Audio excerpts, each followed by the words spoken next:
Dalam paparannya, beliau menegaskan bahwa setiap program kediklatan harus benar-benar berbasis kebutuhan real ASN dan masyarakat.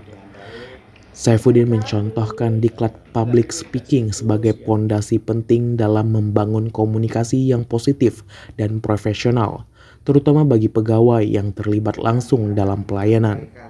Karena public speaking ini adalah sebuah fondasi awal bagaimana kita untuk melakukan interaksi.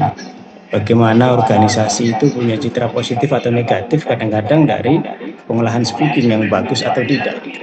Oleh karena itu, semua kita perlu pengolahan narasi diksi public speaking yang bagus gitu. Karena itu diklat ini tentu sangat butuh sekali ya.